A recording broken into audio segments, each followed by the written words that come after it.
열방을 제자 삼는 주님의 제자들을 꿈꾸는 돌단 침례교회입니다. 이 주님의 꿈을 이루기 위한 세 가지 비전이 있는데, 말씀과 성령으로 투명한 성도, 예수님 제자되어 비추는 교회, 생명의 복음으로 행복한 세상입니다.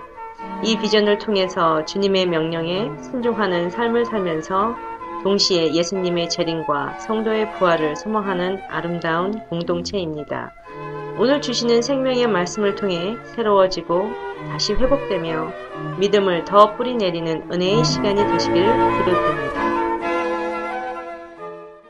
오늘은 시편 77편에서 1절부터 15절까지 말씀을 통해서 주님을 묵상합시다 하는 말씀의 제목으로 은혜를 나누기를 원합니다. 하나님을 묵상합시다. 예수 그리스도를 묵상합시다. 우리 성령님을 묵상합시다. 그렇게 해도 제목을 우리가 정할 수도 있을 것 같은데, 다 합해서 주님을 묵상합시다 하는 말씀의 제목으로 말씀의 은혜를 나누기를 원합니다. 우리가 살면서 많은 생각을 하면서 살게 됩니다. 생각 없이 사는 사람은 없습니다. 어떤 생각이든지 생각을 하며 살아갑니다. 지금 이 순간에도 이 강단에서 떨어지는 말씀을 내 마음에 잘 담아가야지 하는 마음으로 듣는 분이 있는가 하면, 또는 어떤 분들은요, 교회 오는 길에 이 부부싸움을 해서 마음이 속상한 경우도 있는 것 같습니다. 또한 부모님이나 자녀들이 서운한 말을 해가지고 그 말들을 곱씹으면서 이 아침에 서는 경우도 있는 것 같습니다. 그런데 우리에게 정말 필요한 것은 무엇인가? 바로 상처받은 말보다 정말 유익이 될 만한 말들을, 그것이 정말 지극히 평범한 말일지라도 유익이 될 만한 그런 말들을 한 번 더 생각해보는 그러한 마음의 여유가 우리에게 필요하다는 것이죠. 예를 들면요, 많은 말들이 있을 텐데 그 중에 몇 가지만 한번 생각을 해보면, 말을 많이 하면 반드시 무엇이 섞여 나온다? 필요 없는 말이 섞여 나올 수 있다는 거, 실수를 할 수 있다는 거, 우리가 너무나 잘 아는 평범한 진리잖아요. 그렇죠? 그래서 우리는요, 귀는 닫도록 만들어져 있지 않죠. 근데 입은 우리가 언제든지 닫을 수가 있다는 것입니다. 그래서 우리가 말을 하되 정말 그 다른 사람들에게 유익이 되는 그런 말을 할 수 있도록 우리가 노력을 해야 된다는 것이죠. 또한 어떤 분이 이런 얘기도 하죠. 돈이 생기면 우선 책을 사는 것이 낫다, 그런 얘기도 합니다. 옷도 헤어지고 가구도 부서지면 다 없어집니다. 집도 오래되면 허물어지게 되어 있죠. 그런데 이 책은요, 시간이 지나도 여전히 그 자리에 있다는 것입니다. 우리에게 도움을 줄 수 있다는 것이죠. 또한 어떤 분들은 대머리가 되는 것을 두려워하지 마십시오. 두려워하는 분도 있잖아요. 사람들은요, 관심이 어디에 있습니까? 머리카락이 많고 좋고 뭐 이런 거에 관심 가진 경우도 있는 것 같아요. 그런데 그런 것에 관심 갖기보다는 보통 사람들은 정말 관심 갖는 거는 그 머리 안에 무엇이 담겨 있을까, 그것을 더 중요하게 생각할 수 있다는 거예요. 그래서 머리 빠지는 거 너무 두려워하지 말라는 것입니다. 또한 텔레비전에 너무 많은 시간을 빼앗기지 마세요. 우리 자녀들 이런 얘기 많이 듣죠. 어른도 마찬가지인데요. 텔레비전 켜기는 쉬워요. 그렇죠? 여러분, 요즘에 뭐 텔레비전 말고도 여러 가지 인터넷을 통해서 이렇게 켜가지고 볼 수 있는 것들이 많이 있습니다. 그거 쉬워요. 그런데 끄는 데는, 안 보는 데는 용기가 필요하다는 것이죠. 그래서 우리가 그런 것들에 너무 시간을 뺏기지 말라는 그런 평범한 이야기. 또 화를 내면 누가 손해를 봅니까? 화내는 사람이 손해를 본다는 거예요. 급하게 열을 내고 목소리를 높인 사람은요, 대개 싸움에서 지게 되어 있습니다. 그리고 좌절에 빠지기 쉬워요. 열심히 소리를 질렀지만요, 그 결과는 공허함밖에 없을 수 있다는 것입니다. 너무나 우리가 잘 아는 이야기죠. 평범한 이야기들입니다. 그런데 이것을 곱씹고 다시 한번 생각하면 우리 삶 가운데 유익이 될 수 있다는 거예요. 평범한 그런 얘기들 가운데 진리가 있을 수 있음을 여러분 기억하시기를 바랍니다. 여러분, 이런 말들을 우리가 음미하고 이 곱씹고 했을 때 우리에게 유익이 되는데, 하물며요, 하물며 하나님의 말씀을 내가 한 번 더 생각하고 묵상할 때는요, 더할 나위 없는 의미 있는 인생을 우리가 살아가게 될 줄 믿습니다. 왜요? 하나님 말씀은 진리잖아요. 100% 진리잖아요. 그 하나님의 말씀 가운데 살아가면요, 우리가 흔들리지 않는 가운데 하나님께서 원하시는 아름다운 인생을 우리가 누릴 수 있다는 것입니다. 시편 73편부터 83편까지는요, 아삽 또는 아삽의 자손들이 쓴 시들이라고 알려져 있습니다. 아삽은 다윗 시대의 인물입니다. 큰 환난 가운데 그가 처해 있음을 오늘 본문을 통해서 우리가 알 수가 있습니다. 2절 말씀 보시면 나의 환난 날에 내가 주를 찾겠나이다, 그런 표현이 나와 있지 않습니까? 이 환난 가운데 시편 기자의 그 상한 마음이 이제 점점 벗어나게 되는데, 그것은 어떻게 해요? 하나님의 도심으로 그가 벗어나게 됩니다. 그러한 마음에서, 상한 마음에서 의도적으로 탈출하려고 그가 시도를 했기 때문입니다. 특별히 주님이 행하신 일들을 그가 묵상하고 기억하고 깊이 생각하는 가운데 그가 환난에서 벗어날 수가 있었습니다. 오늘 본문을 통해서 그것을 발견할 수가 있어요. 그래서 오늘 본문을 통해서 우리가 두 가지 교훈을 받기를 원합니다. 첫 번째는요, 우리 연약한 인생은 주님을 바로 묵상하지 않으면 절망하기 쉽다는 거예요. 주님을 우리가 바로 묵상하지 아니하면 우리는 절망하고 좌절하고 포기할 수 있는 그런 인생이 될 수 있다는 것입니다. 주님을 깊이 묵상하지 않으면요, 그 마음이 표면적인 현상에 치우치기가 쉽습니다. 그냥 겉에 보이는 것만, 우리가 그런 것만 보고서 판단할 수 있다는 거예요. 하나님을 봐도 어떤 하나님이요? 무서운 하나님만으로 보입니다. 그 이면을 보지를 못합니다. 시편 기자는요, 하나님을 전혀 모르는 사람이 아니었습니다. 그는 하나님께 두 손 들고 기도하는 사람이었어요. 정말 기도하러 나가고 정말 쉬지 않고 기도하는 그런 기도의 사람이었습니다. 하나님께서 행하신 일들을 기억하면서 나아가는 믿음의 사람이었다는 것이죠. 그런데 이상한 건요, 그 마음에 위로를 받지를 못합니다. 평안도 얻지를 못합니다. 그 마음 가운데 기쁨도 없습니다. 오히려 절망에 빠져들게 됩니다. 그는 기도하는 사람이었어요. 주님 앞에 두 손 들며 나가는 기도의 사람이었어요. 그런데 오늘 말씀을 보니까요, 그가 위로도 평안도 기쁨도 누리지 못하고 오히려 절망 가운데 빠져들고 있는 것을 볼 수가 있습니다. 2절 3절 말씀 보실까요? 2절 3절 말씀 우리가 함께 읽겠습니다. 시작. 나의 환난 날에 내가 주를 찾았으며 밤에는 내 손을 들고 거두지 아니하였나니 내 영혼이 위로받기를 거절하였도다. 내가 하나님을 기억하고 불안하여 근심하니 내 심령이 상하도다. 아멘. 그렇죠? 지금 시편 기자는요, 마음이 유쾌하지 않아요. 상해 있습니다. 왜요? 신기하게도 기도하는데, 하나님한테 기도하는데 그 마음이 그러한 상태에 빠져들고 있다는 것입니다. 혹시 여러분들은 이런 경험 없으십니까? 주님 앞에 나왔어요. 기도 제목이 있어서 주님 앞에 기도 제목을 갖고 나왔습니다.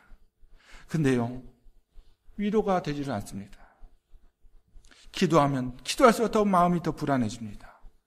그리고 더 마음이 더 상해져요. 오만 가지 잡생각이 막 들면서 하나님 앞에 기도하러 나왔는데 그냥 무덤덤해지는 그런 경험 없으십니까? 기도하는 것이 너무나 힘들고 정말 오히려 괴로워지는 그런 경험 없으십니까? 여러분, 기도하면 모든 것이 다 잘 된다고요? 마음 평안이 온다고요? 아니요. 기도의 모습도 다양한 것 같아요. 그럴 수도 있지만요, 정말 주체할 수 없는 경우에는요, 정말 하나님 앞에 말 한마디도 안 나오는 경우도 있지 않습니까?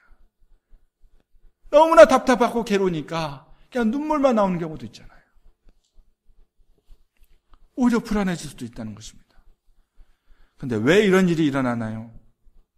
물론 여러 가지 이유가 있을 수 있겠지만 그 중에 하나는요, 묵상이 아닌 망상에 사로잡히기 때문입니다. 무엇에 사로잡힌다고요? 망상에 사로잡히면 그럴 수 있다는 거예요. 어떤 망상이요? 오늘 보면 시편 기자가 생각했던 그런 망상들이 나열되고 있습니다. 7절부터 9절까지 말씀인데 함께 읽어보겠습니다. 시작. 주께서 영원히 버리실까? 다시는 은혜를 베풀지 아니하실까? 그의 인자하심은 영원히 끝났는가? 그의 약속하심도 영구히 패했는가? 하나님이 그가 베푸실 은혜를 잊으셨는가? 노하심으로 그가 베푸실 긍휼을 그치셨는가 하였나이다. 자, 여기 계속 반복이 되고 있죠. 영원히, 다시는 영원히 하나님께서 그 은혜와 인자와 그 약속을 잊어 버리셨는가? 여러분, 지금 시편 기자는요, 그렇게 생각한 적이 있었다는 거예요. 하나님에 대한 극단적인 생각입니다. 여러분, 우리가 하나님을 부분적으로 묵상할 때 그럴 수 있습니다. 저는 어릴 적에 그렇게 아버지가 무서웠어요. 엄하시기도 하셨지만요, 아버지 앞에 무슨 말을 한다는 건요, 상상할 수 없을 정도로 굉장히 무서웠습니다. 무서워 보였어요.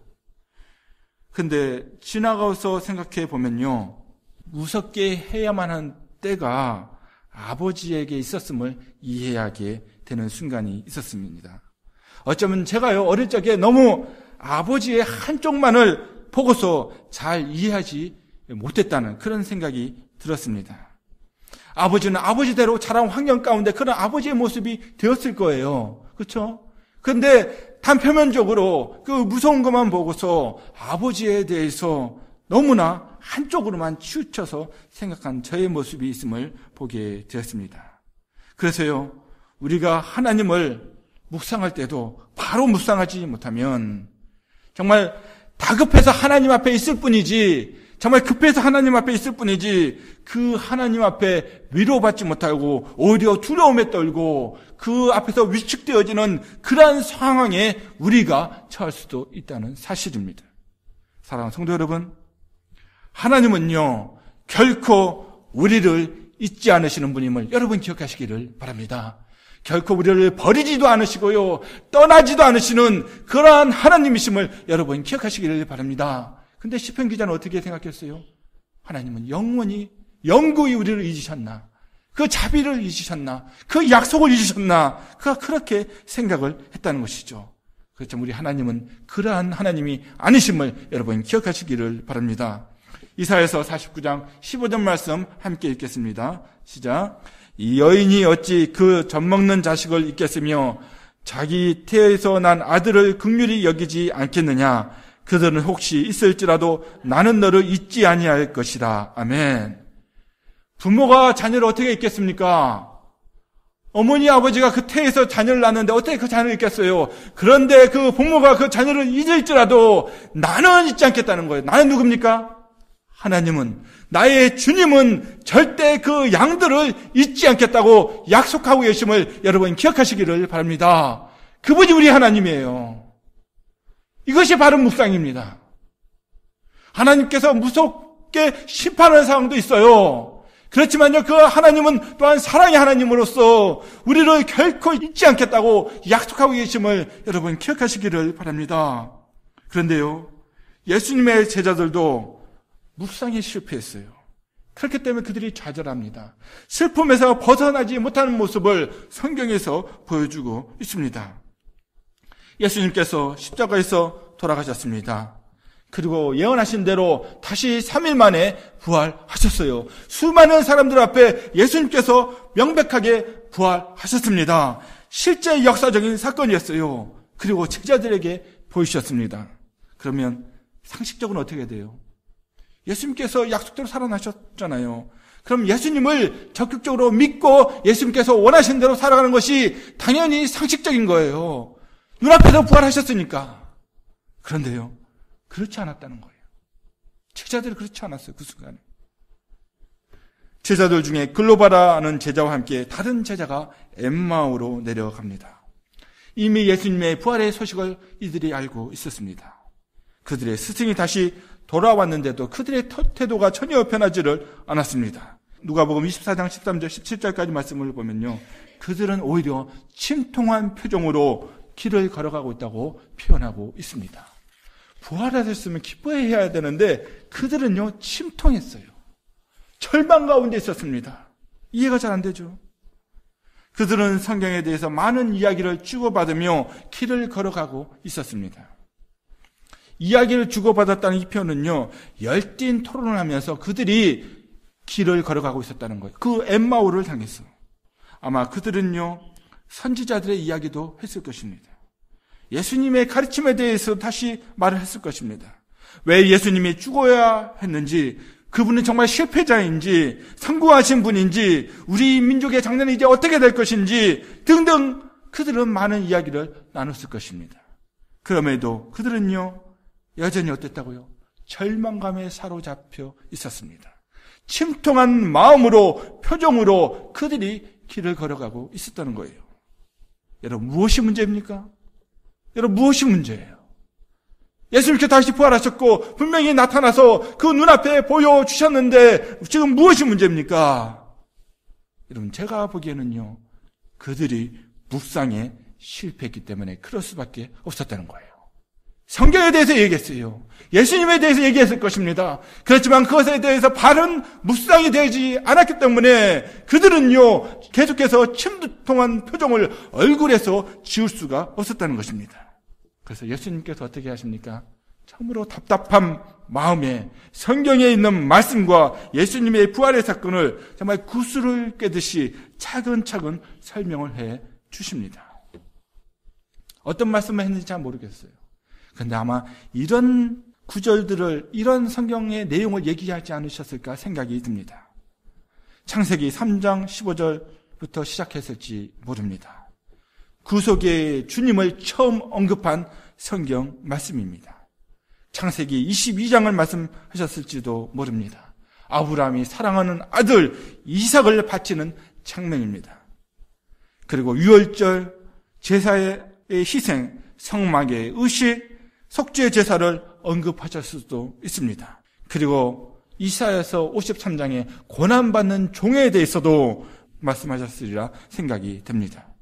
예수님은요, 교리에 대해서 말씀하신 것이 아니고 당신 자신에 대해서 설명하셨다고 말씀하고 있습니다. 누가복음 24장 27절 말씀 함께 읽겠습니다. 시작.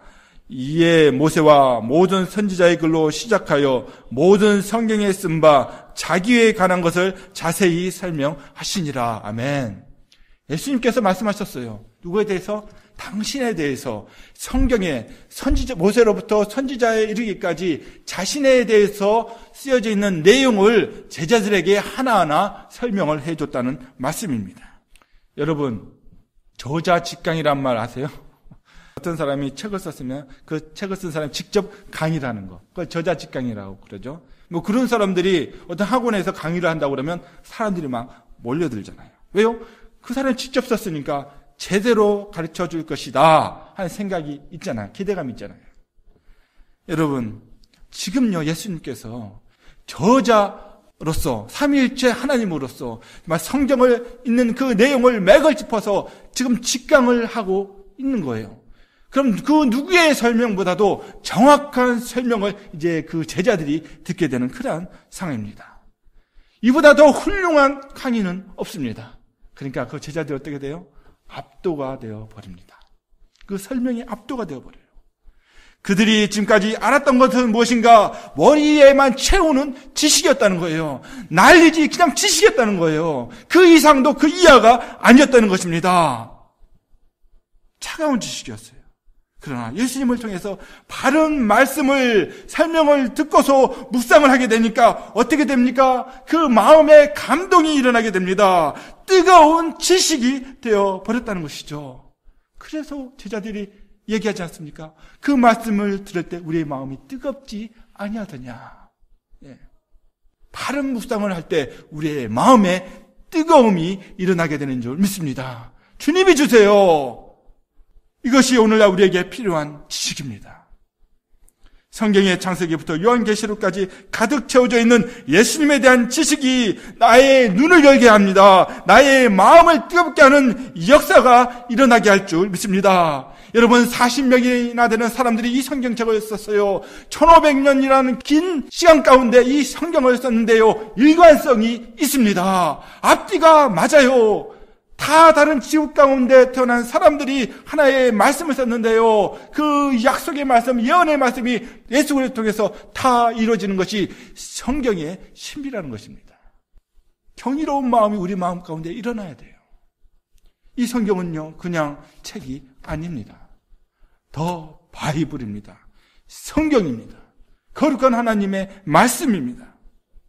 그래서 아무리 말씀을 들어도요, 묵상이 바르지 않으면요, 우리는 절망 가운데 사로잡힐 수 있습니다. 예수님이 눈앞에 있어도 보이지 않습니다. 눈뜬 장님이 될 수 있습니다. 예수님이 유대 땅에서 거니실 때 율법주의자들을 향해 그들을 뭐라고 말씀하십니까? 소경이라고 말씀하셨습니다. 율법주의자들이 기분 나빠했습니다. 그러나 이것이 기분 나빠할 일이 아니라 다시 한번 그 의미를 묵상을 해봐야 하는데, 그들은 자신이 만든 틀 안에 갇혀 있었기 때문에 그 살아계신 예수 그리스도를 영접하지를 못했다는 것이죠. 시편 기자가 알았던 하나님의 역사, 예수님이 풀어주셨던 성경이 지금 우리 손 안에 있습니다. 여기에 예수님이 확실히 보여주시는 복음의 소식을 우리는 얼마든지 지금 볼 수 있게 됐다는 사실입니다. 여러분, 이 말씀을 그래서 묵상해야 될 줄 믿습니다. 심판하시고 벌만 주시는 하나님으로 망상에 빠져서는 안 된다는 것이죠. 인간을 심판하시되 아파하시는 하나님의 한없는 사랑을 우리가 묵상할 수 있기를 원합니다. 그럴 때 건강하고 풍성한 신앙생활을 하게 될 줄 믿습니다. 균형 잡힌 신앙생활을 할 수 있게 된다는 거예요. 두 번째로, 오늘 본문을 통해서 우리가 교훈을 받을 수 있는 것은 주님을 바로 묵상하면 소망 가운데 살 수 있다는 사실입니다. 무엇 가운데요? 우리가 소망 가운데 살 수 있습니다. 절망이 아니고 소망 가운데 살 수 있어요. 그래서 하나님 말씀 묵상을 잘해야 돼요. 오늘 본문 시편 77편 전체는요, 그 내용이 전환점을 이루고 있습니다. 절망에서 소망으로 흐름이 바뀌어지는 것을 우리가 발견할 수 있습니다. 이전에는요, 극한 환란에 압도되어서 망상에 빠져 있고 절망에 빠져 있는 사람들, 하나님을 바로 볼 수도 알 수도 없는 그러한 상황이었습니다. 그러나 이제 영적인 눈이 열리게 됩니다. 시편 기자의 영적인 눈이 열리게 돼요. 그에게 닥친 엄청난 환란은 하나님의 이제 어떤 사인 신호로 보여지게 됩니다. 그 환란에 대한 자세가 이제 절망이어서는 안 된다는 것을 그가 깨닫게 된다는 것이죠. 어떻게 이런 변화가 일어났습니까? 그것은 10절에서 알 수가 있습니다. 우리가 이런 마음의 자세, 겸손한 자세가 필요해요. 10절 말씀 보실까요? 제가 읽어드리겠습니다. 또 내가 말하기를 이는 나의 잘못이다. 이는 나의 잘못이라. 누구의 잘못이라고요? 나의 잘못이다. 하나님의 잘못이 아닙니다. 이웃의 잘못이 아닙니다. 내가 하나님 말씀을 바로 묵상하지 않는 것은, 하나님의 말씀을 제대로 알지 못하는 것은 누구의 잘못이라고요? 나의 잘못이라는 거예요. 내가 문제라는 것입니다. 여러분, 문제는 언제나 연약한 내게 있다는 중요한 고백을 그가 하고 있습니다. 환난과 고난에 대한 새로운 눈이 떠지는 순간입니다. 우리도 고난에 대한 영적인 눈이 항상 떠 있어야 될 줄 믿습니다. 여러분, 환난과 고난이 누구에나 닥쳐올 수 있어요. 근데 그 상황을 주님의 말씀을 비추어서 우리가 바로 묵상을 해야 된다는 것이죠. 바로 시편 기자는 그러한 눈이 띄는 순간이 있었는데, 그 순간 무엇을 발견했다고요? 바로 나의 잘못입니다. 내가 잘못 보았습니다.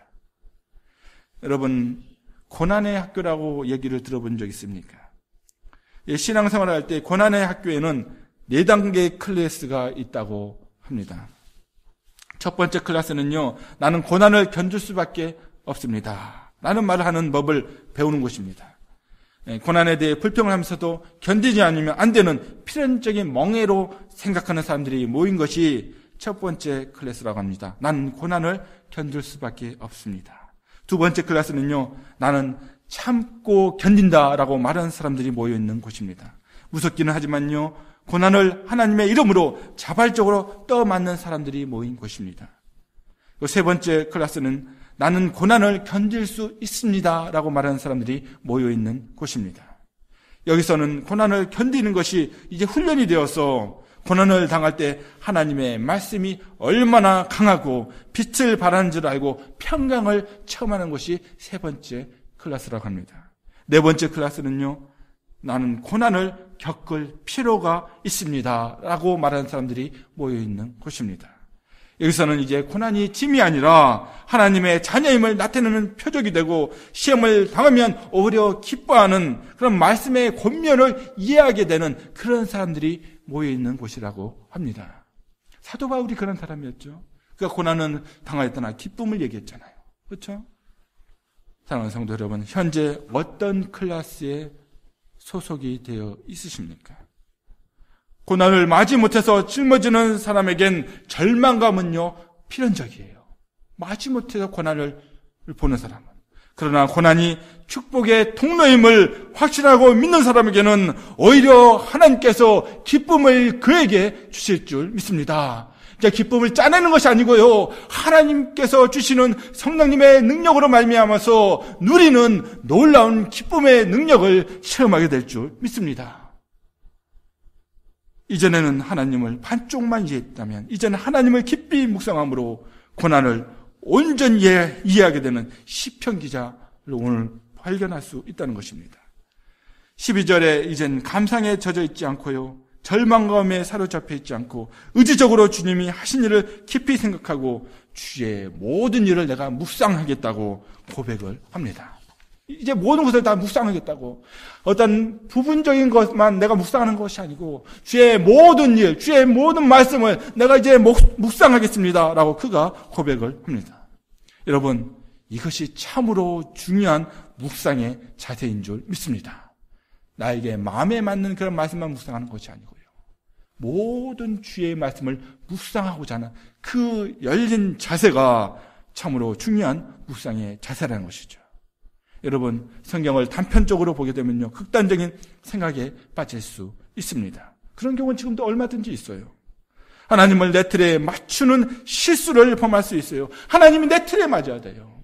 하나님 내 틀에 맞출 수 없는데도 내 틀에 맞추려고 합니다. 그렇다고 우리가 하나님을 온전히 묵상할 수도 없지만요, 우리는 주의 모든 일을 최선을 다해서 묵상하겠다는 그 자세가 우리에게 필요한 줄 믿습니다. 그러면요, 우리의 신앙의 불균형을, 최소한 신앙의 불균형에서 우리가 예방받을 수 있다는 사실입니다. 시편 기자가 절망해서 소망으로 그 마음이 바뀌었다고 해서 그의 환경이 바뀐 것은 아닙니다. 환경 그대로예요. 바뀐 것은 무엇입니까? 묵상하는 자세가 바뀌었습니다. 그리고 눈이 열렸습니다. 그것만 바뀌었어요. 때로는 우리가 이러한 묵상하는 자세를 달라고 기도할 필요가 있습니다. 그래서 시편 119편 18절 말씀에 내 눈을 열어 주의 법에 놀라운 진리를 보게 하소서라고 기도를 합니다. 시편 기자의 기도예요.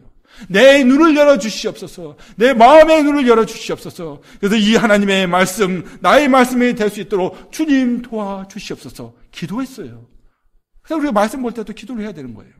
그래서 제가 설교 말씀 전에도 제가 잠깐 기도하는 것은 그런 이유가 있습니다. 사람께 실수할 수도 있잖아요. 그럼에도 불구하고 하나님의 말씀이 정확무한 이 하나님의 말씀이 잘 전달될 수 있도록 기도를 하는 것입니다. 진리가 우리에게 다 보여줄 수 있도록 주님의 도우심이 필요합니다. 엠마오로 가는 두 제자가 그 눈이 열려서 예수님을 알아보게 되기 전에 어떤 일이 일어났습니까? 예수님께서 선지자로부터 예수님에 대한 이야기를 하나씩 친절하게 설명을 해 주셨고요, 예수님께서 바른 묵상으로 이끌어 주셨을 때 그들이 가능했습니다. 그래서 그들이 눈이 열렸어요. 그 마음에 뜨거움을 주셨습니다. 절망에서 소망을 보는 제자들의 모습이었습니다. 사랑하는 성도 여러분, 성경은요, 말씀 묵상이 우리의 힘이 되고 축복이 된다고 말씀하고 있습니다. 여호수아가 모세의 뒤를 이어서 수많은 이스라엘 백성들의 지도자가 되었을 때 그는 두려움에 떨었습니다. 그때 하나님께서 담력 훈련을 하라고 말씀하지 않으셨어요. 네가 두려워하니까 깜깜한 데 가서 담력 훈련을 해라, 그런 말씀하지 않으셨어요. 어떤 말씀하셨습니까? 함께 읽겠습니다. 시작. 율법책을 내 입에서 떠나지 말게 하며 주야로 그것을 묵상하라. 그렇게 말씀하셨어요. 명령하신 거예요. 묵상은 무엇인지 아십니까? 중얼거리는 거예요. 계속해서 하나님의 말씀을. 계속해서 마음속에 하나님의 말씀이 되뇌이는 것입니다. 저는 설교 말씀 준비할 때도 그래요. 말씀 본문을 놓고서요, 그 말씀을 10번, 20번 계속 읽습니다. 그러면서 나중에 어느 정도 아웃라인이 나오면 혼자서 묵상을 합니다. 예. 이 말씀이 정말 하나님의 말씀으로서 정말 이 시간에, 이 시대에 우리에게 어떤 말씀을 전해주시기 원하시는 것일까? 그 말씀을 제 개인적으로 계속 묵상을 하게 됩니다. 그러면요, 설교의 방향이 그때그때 또 이렇게 달라지기도 합니다. 그리고 시편 1편에 보면요, 복 있는 사람은요, 오직 여호와의 율법을 즐거워하여 그의 율법을 주야로 묵상하는 자라고 말씀해주고 있습니다. 이처럼 말씀을 묵상하는 것이 중요한 것은 그 안에 우리 인생의 나침반을 발견할 수 있기 때문입니다.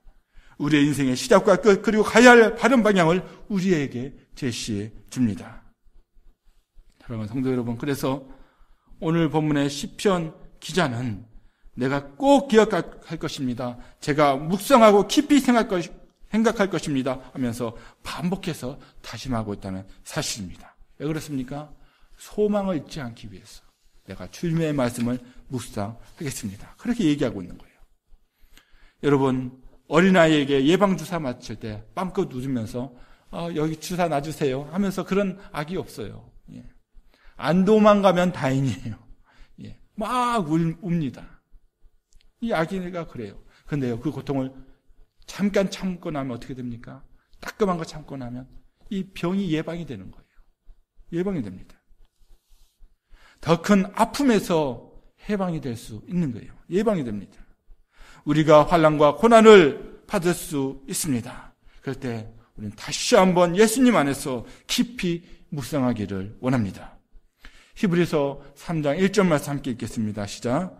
함께 하늘에 부르심을 받은 거룩한 형제들아, 우리가 믿는 도리의 사도이시며 대제사장이신 예수를 깊이 생각하라. 여러분, 이거 명령이죠. 우리 인생 가운데 참 소망 가운데 살길 원하십니까? 그럼 예수님을 깊이 생각하시기를 바랍니다. 깊이 묵상하시기를 바랍니다. 날마다 묵상하시기를 바랍니다. 기도하실 때마다 묵상하시기를 바랍니다.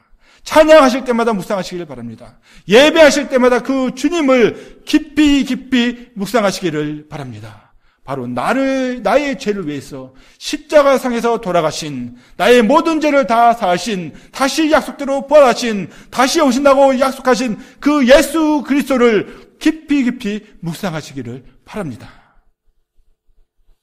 로마서 8장 32절 말씀 함께 읽겠습니다. 시작. 자기 아들을 아끼지 아니하시고 우리 모든 사람을 위하여 내주시니가 어찌 그 아들과 함께 모든 것을 우리에게 주시지 아니하겠느냐. 우리 주님은 우리의 필요를 알고 계십니다. 그 자녀를 아끼시는 주님께서 우리의 필요까지도 채워주시는 분이심을 여러분 기억하시기를 바랍니다. 주님의 약속입니다. 우리가 살면서 좋은 말씀을 기억하고 묵상하면 우리에게 많은 유익이 될 수 있다고 제가 말씀을 드렸습니다.